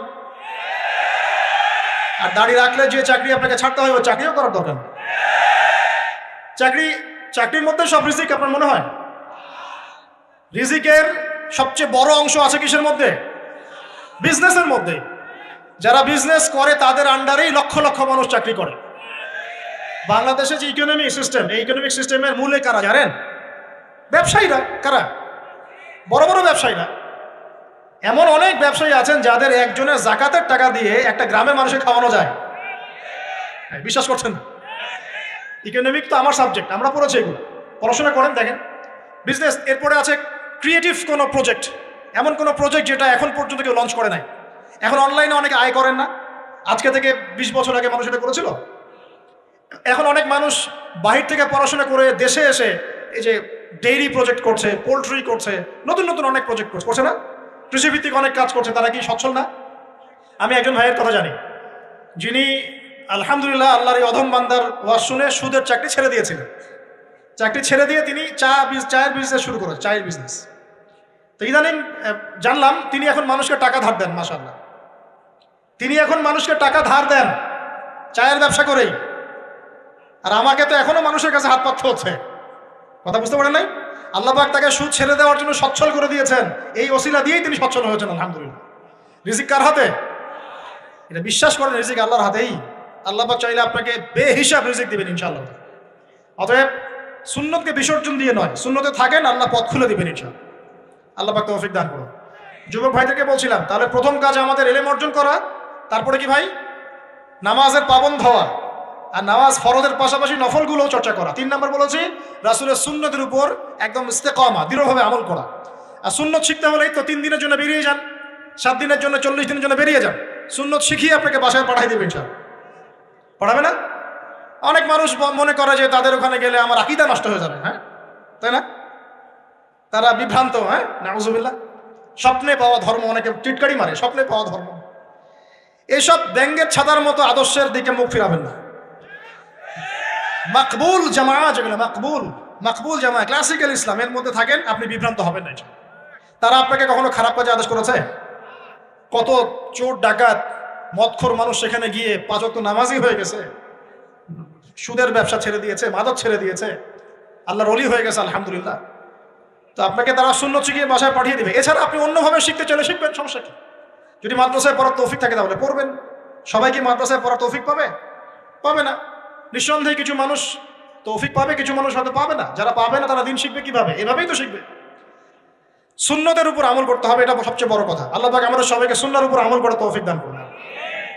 4 নম্বর ভাই, যৌবনকালে আমরা আমাদের সময়গুলোকে মূল্যায়ন করবো ইনশাআল্লাহ। কথা বুঝতে পারছি ভাই? সময় মূল্যায়ন কেমন? আপনার দিন রাতের একটা রুটিন থাকবে, এলোমেলো লাইফ লিড করবেন না। এই যে আমরা, আল্লাহ মাফ করুক, আমরা এখন 3টায় 2টায় 4টায় ঘুমাই, 12টা 1টা 2টায় উঠি, নাউজুবিল্লাহ। এতে করে কি আমাদের রুটিন লাইফটা ঠিক আছে? আমাদের খাওয়ার ঠিক নাই, আমাদের ঘুমের ঠিক নাই, আমাদের মানে খাবারের যে অভ্যাস, খাদ্যাভ্যাসও ঠিক নাই। আমরা একটু খেলাধুলা আগে করতাম, সেটাও এখন করি না। সারাদিন ফোন নিয়ে বসে থাকি, আর এই যে ইউটিউব ফেসবুকে বসে থাকি। গোল হয়ে বসে লুডো খেলে, গোল হয়ে কি করে? লুডো খেলে, অনলাইনে গেমস খেলে, অনলাইনে পাবজি খেলে, ফ্রি ফায়ার খেলে। আগে তো তাও ছেলে পেলে একটু ফুটবল খেলতো, ক্রিকেট খেলতো, আমরাও তো খেলেছি। ওই সময় তাও আলহামদুলিল্লাহ আমাদের ফিজিক্যাল ফিটনেস অনেক ভালো ছিল। এখন ওগুলো বাদ দিয়ে যে মানুষ পর্নোগ্রাফি দেখছে, লুডো খেলছে, পাবজি খেলছে, ফ্রি ফায়ার খেলছে, সারাদিন অনলাইনে বসে অথর্বর মধ্যে বসে আছে, এটা কি ভালো হচ্ছে? এজন্য অ্যাটলিস্ট ফজরের নামাজ পড়ে জিকির আজগার করে পড়াশোনা করে আধা ঘন্টা 1 ঘন্টা একটু খেলাধুলা করলে কি সমস্যা? একটু ফুটবল খেলেন, দৌড়াদৌড়ি করেন, জগিং করেন, একটু ব্যায়াম করেন। আল্লাহ পাক আপনাদের যৌবনে বরকত দান করুন, আমিন। এই কাজগুলো করতে হবে কিনা? ভালো না খারাপ? করেন। আর নিয়মতান্ত্রিক লাইফ লিড করবো আমরা। নিয়মতান্ত্রিক, আমার জীবনে একটা রুটিন থাকবে, এই রুটিনের বাইরে যাব না। পড়াশোনার রুটিন থাকবে, খেলার বা এক্সারসাইজ রুটিন থাকবে, খাওয়া দাওয়ার রুটিন থাকবে, দাওয়ার রুটিন থাকবে, আমি আলেম ওলামাদের কাছে যাবো, এই রুটিন থাকবে। একটা রুটিন লাইফ লিড করবেন, এলোমেলো জীবন যাপন করবেন। আল্লাহ পাক আমাকে তৌফিক দান করুন, আপনাদের সবাইকে তৌফিক দান করুন। কয়টা বলেছি ভাই? বলেন। 6 নাম্বার, যৌবনকালে সবচেয়ে বেশি বেঁচে থাকবো নারীর ফিতনা থেকে। কি থেকে ভাই? যৌবনকালে সবচেয়ে বেশি বেঁচে থাকবো কি থেকে? একটা হাদিস বলি, নবী সাল্লাল্লাহু আলাইহি ওয়াসাল্লাম বলেছেন, মা তারাকতু বা'দি ফিতনাতান আদাররু আলা রিজালি মিনান নিসা। আমি আমার পরে, নবীজি বলছেন, আমি আমার পরে পুরুষদের জন্য নারীদের চেয়ে ভয়ঙ্কর কোনো ফিতনা রেখে যাই নাই। কেমন ফিতনা? আপনি একটু অনেস্টলি বলেন তো দেখি, যে আমরা যারা পর্নোগ্রাফিতে টুকটাক আসক্ত বা এ ধরনের অনলাইনে বা অফলাইনে এই ধরনের হারাম সম্পর্কের সাথে আছি, মন থেকে কি আপনি ফিল করেন যে আল্লাহ আপনার সাথে আছেন? বলেন তো দেখি, অনেস্টলি বলেন। আপনি যখন নামাজ পড়ে বাসায় ফিরে যান, ফিরে যেতে যেতে যদি আপনার চোখে খারাপ কিছু পড়ে, আপনার মনের নূরটা নষ্ট হয়, আপনি বুঝতে পারেন না? বুঝতে পারেন না? যখন আপনি এরকম হারাম কোনো সম্পর্কে আছেন, নাউজুবিল্লাহ, আপনার মনটা যে শক্ত হয়ে গেছে, আপনি বুঝতে পারেন না? আল্লাহর ওয়াস্তে নারী জাতির ফিতনা থেকে সর্বোচ্চ দূরত্ব অবলম্বন করবেন। আল্লাহ পাক তৌফিক দান করুন। কি করবো তাহলে আমরা? ওই যে বলেছি, হালাল সম্পর্ক করতে পারলে হালাল, যদি করতে না পারি সবর করবেন। কি করবেন? সবর করবেন, ভালো কাজে ব্যস্ত থাকবেন, বেশি বেশি রোজা রাখবেন। কি করবেন? বেশি বেশি রোজা রাখবেন। সোমবারে রোজা রাখবেন, বৃহস্পতিবারে রোজা রাখবেন। এভাবে আপনি আপনার জীবনটা গুছিয়ে নেন, আল্লাহ পাক প্রবৃত্তিকে নিয়ন্ত্রণ করার ক্ষমতা দিবেন ইনশাআল্লাহ। এরপরেও যদি ভুল হয়ে যায়, হতে পারে এই যুগটা ফিতনার যুগ, চরম ফিতনার যুগ। যদি কোনো ভুল হয়ে যায়, খবরদার আপনি হতাশ হবেন না। ভুল হয়ে গেলে কখনো হতাশ হবেন না। হতাশা শয়তানের পক্ষ থেকে আসে, কখনো হতাশ হবেন না। দেন ওযু করে জায়নামাজে দাঁড়িয়ে 2 রাকাত নামাজ পড়ে আল্লাহকে বলবেন, আল্লাহ আমার ভুল হয়ে গেছে, আমাকে মাফ করে দাও। পারা যাবে ইনশাআল্লাহ। জীবনে কখনো হতাশ হবেন না। জীবনে যাই হয়ে যাক না কেন, কখনো হতাশ হবেন না। মনে রাখবেন, আল্লাহ আপনার রব, আল্লাহ আপনার সাথে আছেন ইনশাআল্লাহ। অতএব নারীর ফিতনা থেকে নিজেকে বাঁচিয়ে রাখার চেষ্টা করুন। আল্লাহ পাক তৌফিক এনায়েত করুন। 7 নাম্বারটা হচ্ছে, এই সমাজ আপনাকে যেভাবে শেখায়, কিভাবে শেখায়? এই যে স্কুল, কলেজ, ইউনিভার্সিটি, চাকরি, বিয়ে, সন্তান প্রতিপালন, আর তারপর ইন্না লিল্লাহি ওয়া ইন্না ইলাইহি রাজিউন, এই তো শেখায় নাকি? সবসময় মনে রাখবেন যে আল্লাহ রাব্বুল আলামিনের পরিকল্পনাই আপনার উপরে সবচেয়ে বেশি অগ্রাধিকার যোগ্য, সমাজের পরিকল্পনা নয়। পরিবার আপনাকে চাপ দিচ্ছে, চাকরি পাস না, পড়াশোনা করিস না, হ্যাঁ পড়াশোনায় কেন তুই 80 নাম্বার পাইলি না, কেন চান্স পেলি না, কবে চাকরি পাবি, কবে আমাদেরকে দেখবি, খাওয়াবি, পড়াবি, এই যে চাপগুলো চারপাশ থেকে আসে কিনা? অনেক যুবক দেখা যায় মাদকাসক্ত হয়, অনেকে দেখা যায় আত্মহত্যা করছে ইদানিং, করছে কিনা ভাই?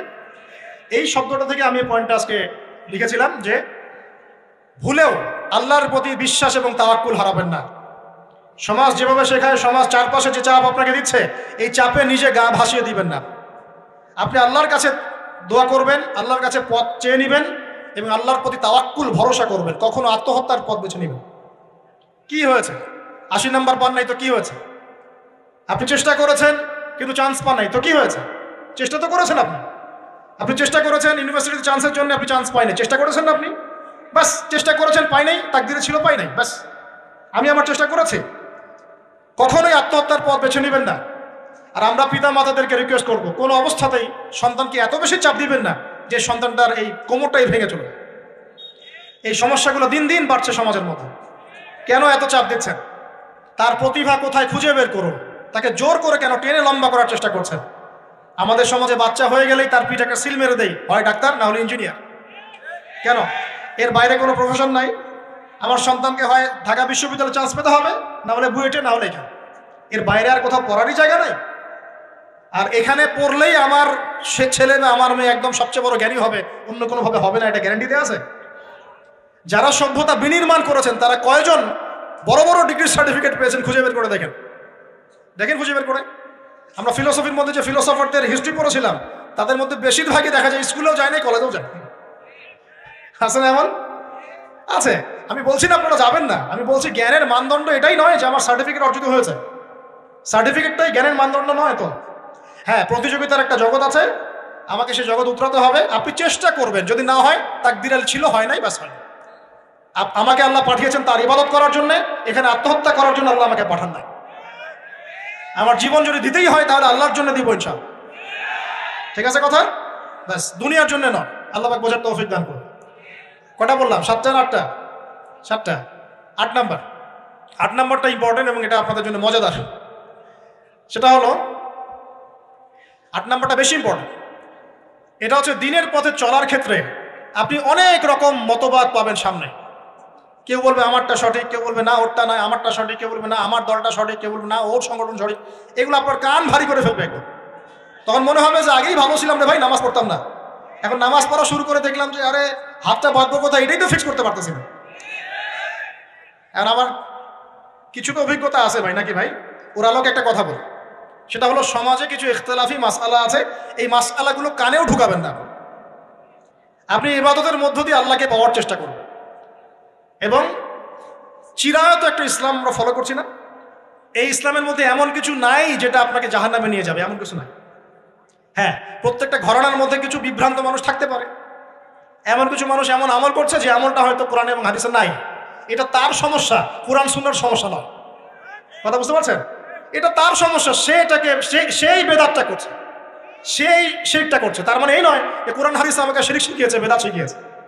কোরআন এবং হাদিসে যেটা আছে এটা সুন্দর এবং এটা চিরায়ত একটা ক্লাসিক্যাল ইসলাম আমাদের কন্টিনেন্টে আছে, বাংলাদেশেও আছে। এখানে থাকলে আপনি বিভ্রান্ত হবেন না ইনশাআল্লাহ তাআলা। বরেণ্য ওলামায়ে কেরামদের কাছে গিয়ে অন্তত একজন হকপন্থী আলেমের সাথে পরামর্শ করে আপনি আমল করার চেষ্টা করুন। আর যে বিষয়গুলো নিয়ে ইখতিলাফ আছে এগুলো নিয়ে সমাজে মতপার্থক্য সৃষ্টি করে সমাজটাকে বিভক্ত করতে যায় না। আল্লাহর ওয়াস্তে মসজিদ ভাগ করতে যায় না, সমাজকে ভাগ করতে যায় না। জাতিগত ঐক্যটা রক্ষা করেন, আল্লাহ পাক বোঝার তৌফিক দান। আর যদি মানুষের মধ্যে খারাপ কিছু দেখি, ওই খারাপ কিছু বিষয়টা আমি এড়িয়ে যাবো ইনশাআল্লাহ। আর কোনটা ভালো কোনটা খারাপ আমি বুঝবো কিভাবে? আমি 10 জন আলেমের সাথে পরামর্শ করবো, বাস। আমি এত বড় আলেম নই, তাহলে আমি 10 জন আলেমের সাথে পরামর্শ করবো যে হুজুর এই বিষয়টা চলছে, এটা সম্পর্কে আসলে বিষয়টা কি। একটা ঘরানার দিকে কখনো আপনি সাম্প্রদায়িকভাবে বায়াস্ট হয়ে যাবেন না। আপনি আপনার চিন্তাটাকে লিবারেল রাখবেন, হকটা যেখানে পাবো সেটা নিব ইনশাআল্লাহ। এমন নয় যে উনি বলেছেন বলেই হক, আর কারোটা নিব না, ওনারটাই নেব, এভাবে চিন্তা করবেন না। হক যেখানে আছে সেখানে যাবেন আপনি ইনশাআল্লাহ। আল্লাহ পাক আমাদেরকে বোঝার তৌফিক দান। আর যে ইখতিলাফগুলো আছে এগুলো নিয়ে সমাজকে বিভক্ত করতে যায় না, মতানৈক্য নিয়েই ঐক্য হবে ইনশাআল্লাহ তাআলা। আল্লাহ পাক আমাদেরকে এই কথাটা বোঝার তৌফিক দান। আর শেষের দুটো হলো যৌবনকালে আমরা আমাদের পরবর্তী জীবনের প্রস্তুতি গ্রহণ করবো ইনশাআল্লাহ। কারণ বার্ধক্যের জীবনে আপনি কিন্তু এই কাজগুলো এখন করতে পারছেন, সেগুলো পরে পারবেন না। অতএব এই সময়ই আপনি আপনার রিজিকের একটা অংশ সঞ্চয় করার চেষ্টা করুন, কিছু সাস্টেইনেবল অ্যাসেট করার চেষ্টা করুন, যাতে পরবর্তী বয়সে গিয়ে আপনাকে দিনের দিকে কাজ করার জন্য দুনিয়ার ফিতনায় পড়তে না হয়। আল্লাহ পাক আপনাদেরকে হালাল রিজিকের ব্যবস্থা করে দিন, আমি দোয়া করি আল্লাহুম্মা আমিন। আর সবশেষ যেটা বলতে চাচ্ছিলাম, দেখুন যৌবনকালে আমরা যা করতে পারবো অন্য সময় পারি না। তাই এই যৌবনেই ইলম অর্জন করে আল্লাহ পাকের দিনের এই দাওয়াতের মেহনত আমরা শহরে শহরে, গ্রামে গঞ্জে, জেলায় উপজেলায়, প্রত্যন্ত অঞ্চলে সমস্ত জায়গায় পৌঁছে দেবো ইনশাআল্লাহ। যৌবনকালে আমরা বেশি বেশি দাওয়াতি কাজ করার চেষ্টা করবো, আল্লাহ পাক তৌফিক দান করুন। যতটুকু জানেন, আপনি এতটুকু জানেন না যে নামাজ পড়তে হয় 5 ওয়াক্ত, তাহলে নিজে পড়েন, মানুষকে নামাজের দাওয়াত দেন। আপনি এতটুকু জানেন না যে ভাই সুদ খাওয়া হারাম, জানেন কি না ভাই? ব্যাস আপনি মানুষকে বলেন যে ভাই হালাল খাই, সুদ না খাই। আপনি এতটুকু জানেন না যে জেনা করা হারাম, বাস আপনি আপনার বন্ধুকে দাওয়াত দেন, ভাই জেনার দিকে যাস না এবং হারাম অ্যাফেয়ার্সে যাস না। যতটুকু জানেন অতটুকু মানুষের কাছে পৌঁছে দেন। আল্লাহ পাক তৌফিক দান করুন। যুবক ভাইদেরকে আমি এই 10টা নসিহত করলাম আজকে। এই নসিহতগুলো একটু মেনে চলেন, যৌবনটা সুন্দর হবে ইনশাআল্লাহ। এছাড়া আর অনেক নসিহত আছে, এগুলো ওই যে বইগুলোর নাম বলে দিয়েছি, আল্লামা তাকি উসমানী হুজুরের যে বইগুলো, এগুলো পড়েন, ইনশাআল্লাহ দেখবেন আরো অনেক হেদায়েত আপনি পাবেন। মোটা দাগে কথা হচ্ছে ইলম অর্জন করতে হবে। রাজি আছে কিনা ভাই? রাজি আছে কিনা বলেন? ইলম অনুযায়ী আমল বাড়ি দিব, রাজি আছে কিনা? হকপন্থী ওলামায়ে কেরামের সাথে পরামর্শ করে চলবো, রাজি আছে কিনা? আমরা যৌবনকালে হালাল রিজিক অন্বেষণের চেষ্টা করবো, রাজি আছে কিনা? যৌবনের সময়কে বিন্যাস করে চলবো, এলোমেলো জীবনযাপন করবো না, রাজি আছে কিনা? নারীদের ফিতনা থেকে বেঁচে থাকার চেষ্টা করবো, রাজি আছে কিনা? আগামী দিনের জন্য, ইসলামকে এগিয়ে নেওয়ার জন্য দাওয়াতের মেহনত করবো, রাজি আছে কিনা? আচ্ছা, এখন আসেন, এগুলো আমাদের করণীয় ছিল, আমাদের যুবকরা এখন করছে কি সেটা শুনুন।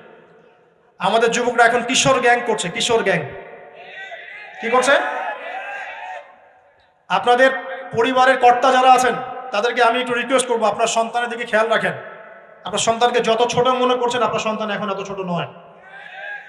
কিশোর বয়সে সে এমন পাপও করে ফেলেছে যা আপনি এখনো করেন নাই। কিশোর বয়সে এমন এমন পাপ করা তার শেষ যা আপনি এখনো চিন্তাও করতে পারেন না। অতএব সন্তানকে শুধু গায়ে গতরে বড় করলে হয় না। আমরা যে সন্তানকে মানুষ করার জন্য নিজের ঘাম ছেড়ে দিচ্ছি, মানুষ করার অর্থ হচ্ছে ওর আত্মাটাকে গড়ে তোলা, দেহটাকে গড়ে তোলা নয়, তার আত্মাটাকে গড়ে তুলুন। সন্তানের দিকে খেয়াল রাখেন।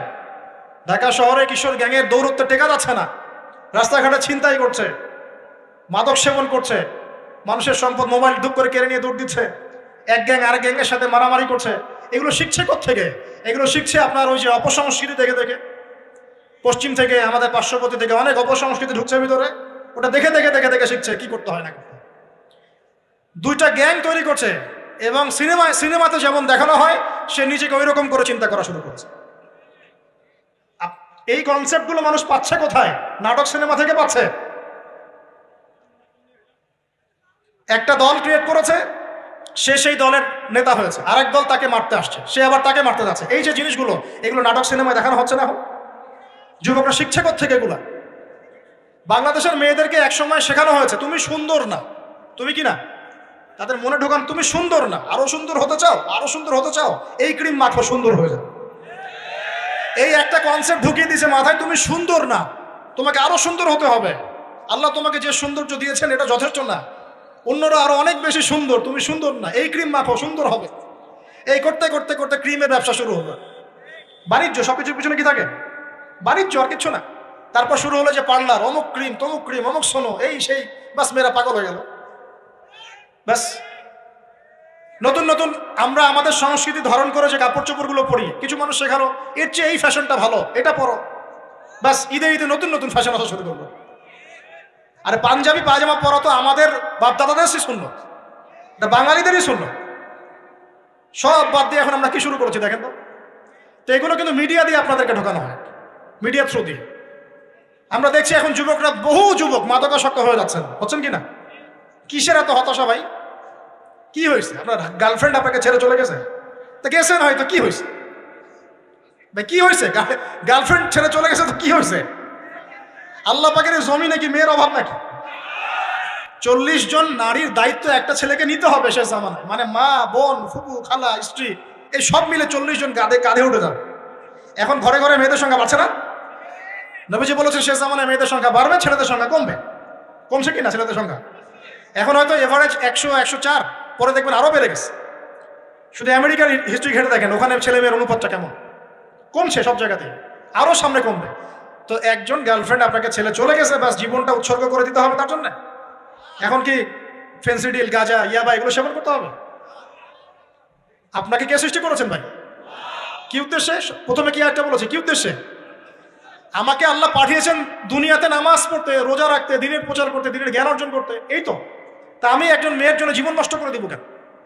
আমি তাহলে আল্লাহর কাছে কি মুখ দেখাবো আর নবীর কাছে কি মুখ দেখাবো? ওখানে গিয়ে বলবো আল্লাহ আমি আমার অমুক প্রেমিকার জন্য আশেক হয়ে একদম জীবন দিয়ে দিয়েছি, আত্মহত্যা করেছি। গেছে ভাই, যাইতে দেন। যে ব্যক্তি আপনার অবস্থানকে মূল্যায়ন করে নাই সে আপনার যোগ্য ছিল না। এখন আপনি কি করবেন? নিজের অবস্থান উন্নত করেন, আপনার পিছনে লাইন ধরে ঘুরবে ইনশাআল্লাহ। এটাই বাস্তবতা। দুনিয়া খুব খারাপ জিনিস। মানুষ মানুষের অবস্থানকে মূল্যায়ন করে, মানুষ মানুষের অবস্থানকেই মূল্যায়ন করে, কিন্তু আল্লাহ রাব্বুল আলামিন আপনাকে সর্বাবস্থায় ভালোবাসেন। আলহামদুলিল্লাহ। এই যে আমরা এখন অনেক পাপ করছি না, আল্লাহকে আমাদেরকে আযাব দিয়ে ধ্বংস করে দিয়েছেন। আল্লাহ পাক এখনো আমাদেরকে ভালোবাসেন, রহম করেন, অপেক্ষায় আল্লাহ পাক অপেক্ষা করছেন কখন তওবা করবে, আমি তওবা কবুল করব। এই কখন আমার বান্দা খালি একবার বলে আস্তাগফিরুল্লাহ, আল্লাহ পাক সাথে সাথে মাফ করে দেবেন। সেই আল্লাহকে ভুলে আপনি কার পিছনে ছুটছেন? আমরা কিন্তু নিয়াত করতে পারি ভাই যে আমরা যারা ওয়াজ শুনলাম জীবনে কোনোদিন সিগারেটে হাত দিব না ইনশাআল্লাহ। রাজি আছি ভাই? অন্য বড় বড় জিনিস তো বহু দূরের কথা। আচ্ছা, অনেকে রাজি হয় নাই কেন? আপনারা কি অলরেডি আসক্ত? আমি অনেক ভাইকে দেখেছি মাশাআল্লাহ ইফতার খুলে একদম বেনসন টানা শুরু করে। হ্যাঁ, এটা যে হারাম আপনাদের কেউ ওয়াজ করে শোনায় নাই? এটাকে কি মনে করেন আপনারা, হারাম না হালাল? কেউ বলেছে মাকরু, নাকি মাকরু ফতোয়া দিয়েছে? মাকরুহ শব্দের অর্থ জানেন আপনি? মাকরুহ শব্দের অর্থ কি একটু শোনেন। সূরা বনী ইসরাইল খুলবেন। কোন সূরা? সূরা বনী ইসরাইল। আল্লাহ পাক বলছেন আমি বনু ইসরাইলকে এই কাজগুলো করতে নিষেধ করেছি। কোন কোন কাজ? জেনা করো না, জেনার ধার কাছে যেও না, এতিমের মাল আত্মসাৎ করো না, শিরিক করো না ইত্যাদি। যারা আলেম আছেন তারা আমার কথা বুঝবেন। এই কাজগুলোর পরে আল্লাহ পাক বলছেন যে এই প্রত্যেকটা কাজ আল্লাহর কাছে মাকরুহ, অপছন্দের। কিসের? অপছন্দ। তাহলে এটাকে আপনি সহজ মনে করছেন? নিয়াত করি আল্লাহ পাকের সন্তুষ্টির জন্য আমরা কোনোদিনও মাদকের সাথে সম্পৃক্ত হব না ইনশাআল্লাহ। আর বিশ্বাস করেন শুধুমাত্র মাদকদ্রব্য নিয়ন্ত্রণ অধিদপ্তর এই আইন কানুন এগুলো দিয়ে জরিমানা দিয়ে মানুষকে মাদক ছাড়ানো যাচ্ছে না, যাবে না। কেন যাবে না এটা আপনারা খুব ভালো করেই জানেন, আমি বলতে চাচ্ছি না। অনেক সময় মাদক বিরোধী কনসার্ট করে মানুষ, মাদক বিরোধী কনসার্টে ওঠার আগে এক বোতল ডাইল খেয়ে আসে। এগুলো কি বাস্তব কথা বলছি না অবাস্তব কথা বলছি? আমাদের যুবক ভাইরা কোশ্চিন কালেও মাদকের ধার কাছে যাবেন না ইনশাআল্লাহ। একটা হাদিস খালি মনে রাখেন, এই হাদিসটা মনে রাখেন। নবী সাল্লাল্লাহু আলাইহি ওয়াসাল্লাম বলেছেন কেউ যদি মাদকদ্রব্য সেবন করে তার 40 দিনের নামাজ কবুল হবে না। সিগারেট একটা খেয়েছি, 40 দিন নামাজ নাই। এরপর যদি সে তওবা করে আল্লাহ মাফ করে দিবে। আবার যদি মাদক খায় আবার 40 দিন কবুল হবে। যদি আবার তওবা করে আল্লাহ মাফ করে দিবে। আবারও যদি খায় আবারও 40 দিন কবুল হবে না, আবারও তওবা করলে আল্লাহ আবার মাফ করে দিবে।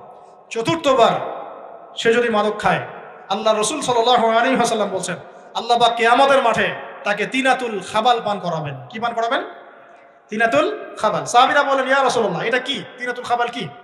নবী সাল্লাল্লাহু আলাইহি ওয়াসাল্লাম বলছেন এটা হচ্ছে জাহান্নামীদেরকে আযাব দেওয়ার পর তাদের রক্ত মাংসের যে পুঁজ বের হবে, এই যে ড্রিঙ্কস, জাহান্নামের যে হার্ড ড্রিঙ্কস, এই ড্রিঙ্কসের নাম হলো তিনাতুল খাবাল। আল্লাহ পাক আমাদের সবাইকে মাদক থেকে বাঁচিয়ে রাখুন।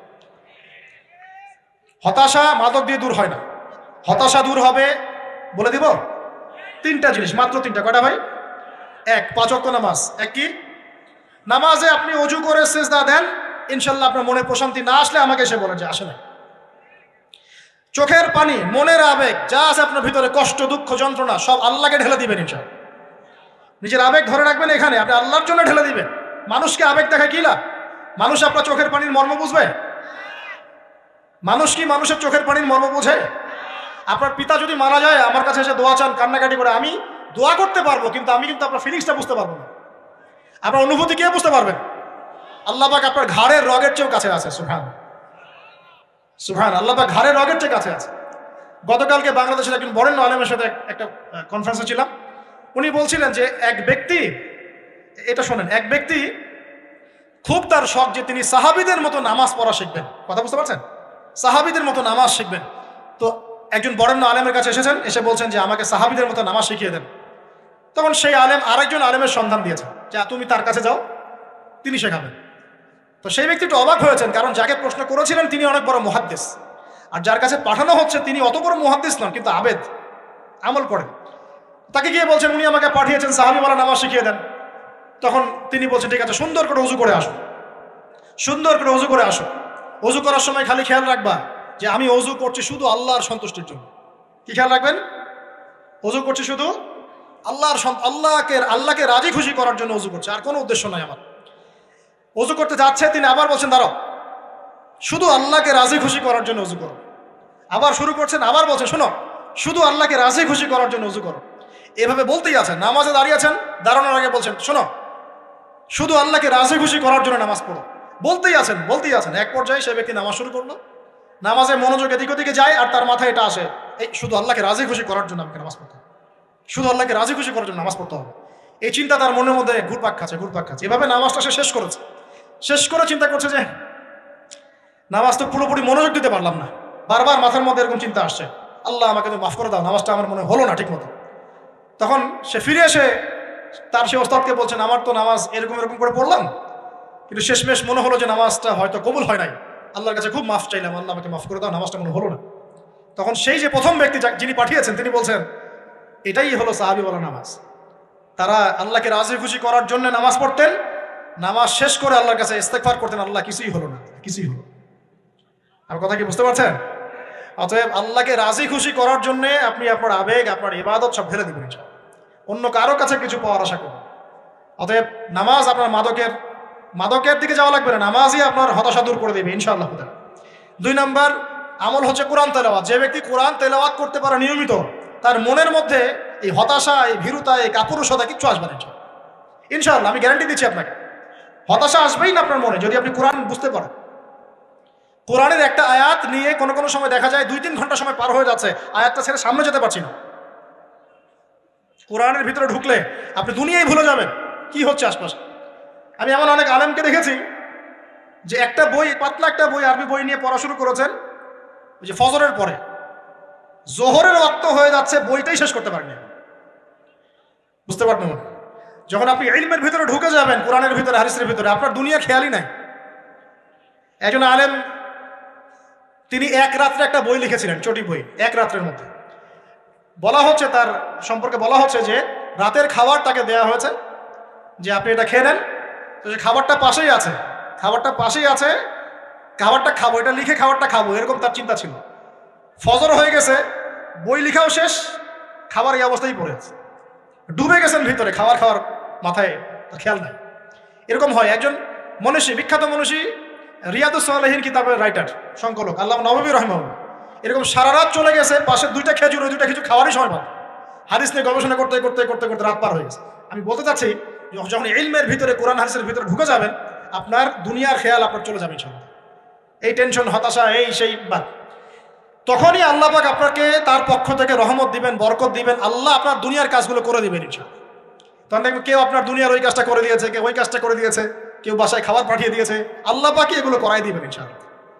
তো প্রিয় ভাইরা, মাদকে যাবো না আল্লাহর কাছে আসবো? 2 নম্বর কোরআন তেলাওয়াত, 3 নম্বর আল্লাহর জিকির। 3 নম্বর কি ভাই?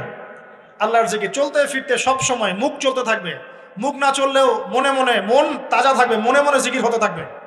মনে মনে জিকির করতে পারেন? মুখ নড়বে না, কিন্তু মনে মনে আপনার একটা জিকির হতে থাকবে, সুবহানাল্লাহ বা আলহামদুলিল্লাহ, লা ইলাহা ইল্লাল্লাহ, আল্লাহু আকবার। পড়া যাবে? পারে। মানুষের মন কখনো চুপ করে থাকে না, কিন্তু মানুষের মন অলওয়েজ কিছু না কিছু চিন্তা করতে থাকে না, যতক্ষণ না ঘুমায় মানুষ। তো প্রিয় ভাইরা, বেশি বেশি জিকির করবো, সুবহানাল্লাহ, আলহামদুলিল্লাহ, লা ইলাহা ইল্লাল্লাহ, আল্লাহু আকবার, লা হাওলা ওয়ালা কুওয়াতা ইল্লা বিল্লাহ, এগুলো চলতে থাকবে। আল্লাহ পাক তৌফিক দান করুন। আমরা আমাদের সমাজে যুবকদেরকে এরকম টিকটকে দেখছি, অনলাইনে আসক্ত দেখছি, জেনায় আসক্ত দেখছি, পর্নোগ্রাফিতে আসক্ত দেখছি। আমরা দেখছি আমাদের যুব সমাজকে মাদকে আসক্ত, কিশোর গ্যাংয়ে আসক্ত। এইগুলো কি আমাদের কাম্য ছিল ভাই? আমাদের কাম্য ছিল? এই অবস্থায় কি যুব সমাজ আল্লাহ পাকের দিনের পতাকা হাতে নিয়ে আল্লাহর জমিনে দিন কায়েম করতে পারবে কিনা? একটু আমাকে উত্তর দেন দেখি। এখন এই অবস্থায় পারবে? অতএব অবস্থার উন্নতি করতে হবে কিনা? উন্নতির জন্য রাজি আছি কিনা ইনশাআল্লাহ? আমরা চাই কি আল্লাহ পাকের দিনটা আল্লাহর জমিনে প্রতিষ্ঠা লাভ করুক, আল্লাহর দিন সবার ঘরে ঘরে পৌঁছে যাক, আল্লাহ পাকের দিনের যে সৌন্দর্য সবাই সেটাই, এই সৌরভটা সবাই পাক, আমরা চাই কিনা? সমাজে শান্তি প্রতিষ্ঠা হোক, আবার সেই রাসূলের মতো যুগ চলে আসুক, আমরা চাই কিনা? অতএব আমাদের সবাইকে যৌবনের এই প্রলোভনগুলো থেকে বেরিয়ে এসে আল্লাহ পাকের ইবাদতে আত্মনিয়োগ করতে হবে। আল্লাহ পাক আমাদের সবাইকে তৌফিক দান করুন, বলি আমিন। আমাদের সবাইকে আল্লাহ রাব্বুল আলামিন কোরআন এবং হাদিসের গভীর জ্ঞান অর্জন করার তৌফিক দান করুন, বেশি থেকে বেশি ইবাদত করার তৌফিক দান করুন। আল্লাহ পাক সবাইকে হারাম সমস্ত রিজিক থেকে বাঁচিয়ে রাখুন, জেনা, ব্যভিচার এবং নারীর ফিতনা, মাদক থেকে আল্লাহ বাঁচিয়ে রাখুন। আল্লাহ পাক আমাদের সবাইকে হালাল রিজিক, হালাল সম্পর্ক যথেষ্ট করে দিন। আল্লাহ পাক আমাদের সবাইকে যেন দিনের দাওয়াতের মেহনত করার তৌফিক দান করেন এবং আলেম ওলামার সাথে পরামর্শ করে দিন শেখার এবং বোঝার তৌফিক দান করেন। আর লেকচার শেষ করার আগে 2টো বিষয় বলে শেষ করছি, একটু মনোযোগ দিন। একটা হচ্ছে আমাদের যুবতী দিনী বোনদের জন্য। এখানে বোনরা আছেন না? আছেন কি না? দিনী বোনরা আছেন?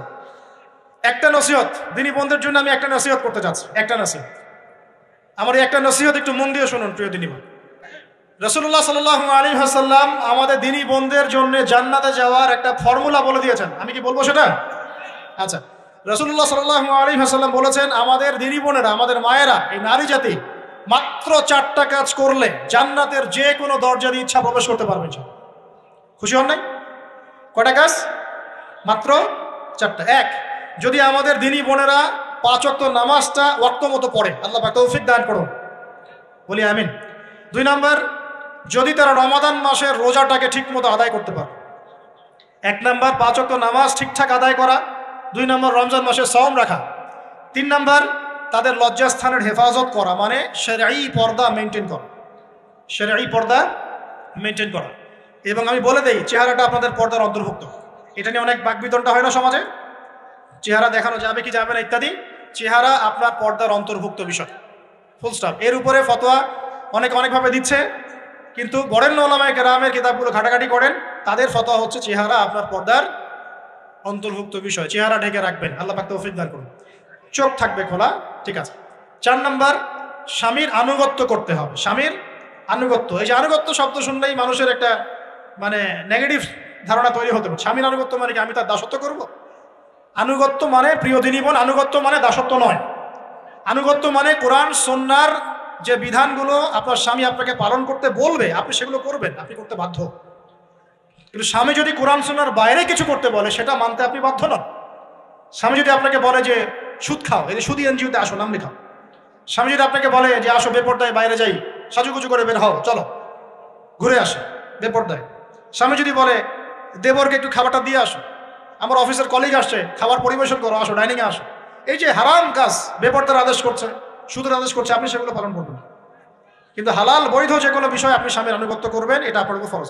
এই 4টা কাজ যদি আপনি করতে পারেন, জান্নাতের যে কোনো দরজা দিয়ে ইচ্ছা আপনি প্রবেশ করতে পারবেন ইনশাআল্লাহ। আল্লাহ পাক আমাদের দিনী বোনদেরকে এই 4টা কাজ করার তৌফিক দান করুন। আমাদের সবাইকে আল্লাহ পাক জান্নাতের জন্য কবুল করুন, বলি আমিন। আর একটা বিষয় বলতে চাচ্ছিলাম, সেটা হলো ওই যে প্রথমে বলেছি যে সূরা ইউসুফের সেই সমাধানটা বলবো কি না? আচ্ছা,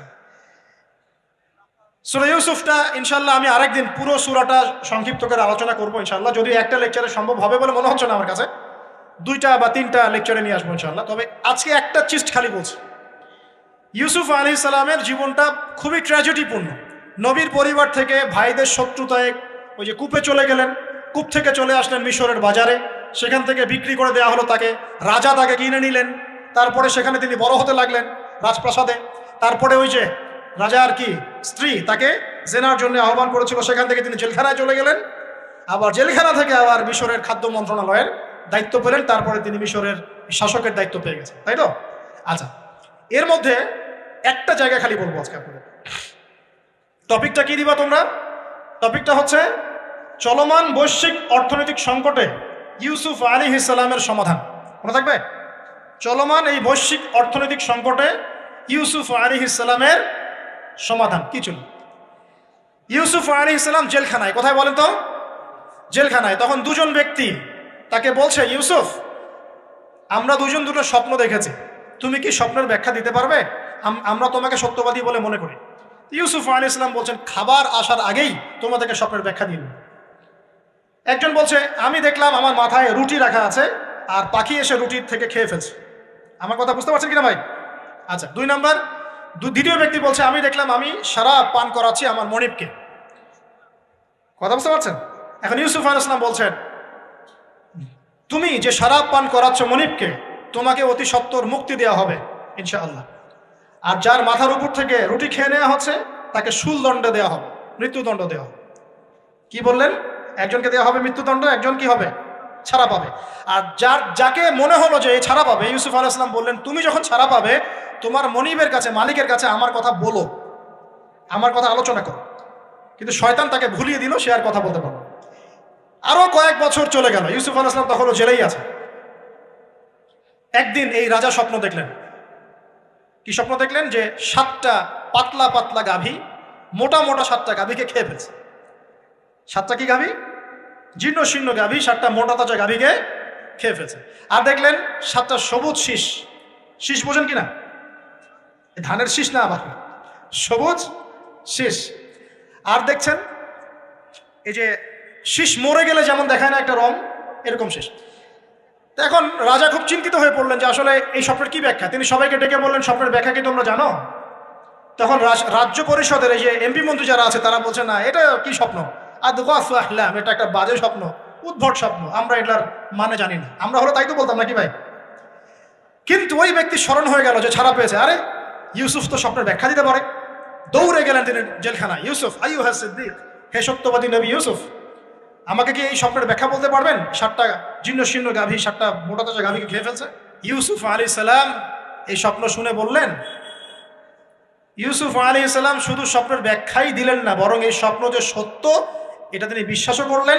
এই স্বপ্ন একটা সমস্যাকে নির্দেশ করছে এটাও বুঝে ফেললেন, এই সমস্যার সমাধানও তিনি দিয়ে দিলেন। বলেন সুবহানাল্লাহ। আমার কথা বলছেন, ইউসুফ আলাইহিস সালাম স্বপ্নের ব্যাখ্যা দিচ্ছেন না, বরং স্বপ্নটা যে সত্য তিনি মেনে নিচ্ছেন এবং এই স্বপ্নের ফলে একটা সামনে খারাপ সময় আসতে যাচ্ছে এটা তিনি বিশ্বাস করছেন এবং এর সমাধান তিনি জাতিকে দিচ্ছেন। ইউসুফ আলাইহিস সালাম বলছেন, তোমাদের সামনে 7 বছর দুর্ভিক্ষ হবে। কি হবে বলেন? 7 বছর। সারা বিশ্বের অর্থনৈতিক প্রেক্ষাপট একটু বিবেচনা করেন তো, যে আমরা একটা খারাপ সময়ের দিকে যাচ্ছি না আস্তে আস্তে, এবং নীরব একটা দুর্ভিক্ষ সারা ওয়ার্ল্ডে চলছে না? করোনার সময় ছিল, ওই সময় একটা সমস্যা ছিল, ইউক্রেন রাশিয়ার ইস্যু ছিল, আরও অনেক ইস্যু আছে, শুধু এগুলো ইস্যু না, অপচয় ইস্যু আছে, দুর্নীতি ইস্যু আছে, জুলুম আছে, তারপরে যে পারমাণবিক ক্ষেত্রগুলো আছে, বড় বড় পরাশক্তিদের চাপ আছে, অনেক ব্যাপার আছে, রিজার্ভ কমে যাওয়া, অনেক বিষয় আছে। সারা বিশ্ব একটা অর্থনৈতিক মন্দা দেখছে কিনা? ইউসুফ আলাইহিস সালাম বললেন, 7 বছর তোমাদের এখানে প্রচুর ফসল ফলবে। এটা 7টা সবুজ শীষ, প্রচুর ফসল ফলবে তোমাদের এই অঞ্চলের মধ্যে। তোমরা একটা কাজ করো, তোমরা ওই 7 বছরের ফসলের যতটুকু অংশ তোমাদের না খেলে নয়, অতটুকু দিয়ে তোমরা তোমাদের জনগণের চাহিদা পূরণ করো, আর বেশি অংশটাকে রিজার্ভ করে রেখে দিও। আমার কথা বুঝতে পারছেন? ইউসুফ আলাইহিস সালাম বলছেন না যে স্বপ্নটা সত্য, তিনি সমাধান দিচ্ছেন উল্টা। এটা তো হবে সামনে, স্বপ্ন সত্য মিথ্যা তো দূরের কথা, এটা সামনে হতে যাচ্ছে। 7 বছর তোমরা প্রচুর ফসল ফলাবে, এই ফসলের একটা বড় অংশ রিজার্ভ করে রেখে দিও, আর বাকি অংশটা দিয়ে তোমরা জনগণের চাহিদা পূরণ করো। মানে অপচয় করা যাবে না, যাবে কোনো সম্পদ অপচয় করা যাবে না। এরপর তোমাদের সামনে আসবে 7টা বছর দুর্ভিক্ষের বছর, আকাশ বৃষ্টি বন্ধ করে দেবে। আকাশ কি করবে? বৃষ্টি বন্ধ করে দেবে। তার মানে ওই 7 বছর আমরা কিভাবে চলবো তাহলে? এই যে রিজার্ভ করেছি, এই রিজার্ভ বা সঞ্চিত সম্পত্তি আমরা 7 বছর চলবো। এরপরে আল্লাহ রাব্বুল আলামিন 8ম বছরে আকাশ থেকে বৃষ্টি বর্ষণ করবেন, আবার ফসল ফলবে। কথা কি বুঝতে পারছেন? এই ব্যাখ্যা অন্যরা দিতে পারলো না, ইউসুফ আলাইহিস সালাম দিতে পারলেন। এই ব্যক্তি দৌড়ে গিয়ে রাজাকে বলল, এই হলো স্বপ্নের ব্যাখ্যা। রাজা ইউসুফ এই স্বপ্নের ব্যাখ্যা দিয়েছেন। রাজা কত বিচক্ষণ ছিলেন, রাজা সত্য মিথ্যা চিনতেন, তিনি বুঝতেন যে আসলেই সত্য কাকে বলে, মিথ্যা কাকে বলে। এই আমার এমপি মন্ত্রীরা শোনো, তোমরা কেউ সমাধান দিতে পারো নাই, ইউসুফ সমাধান দিয়েছে।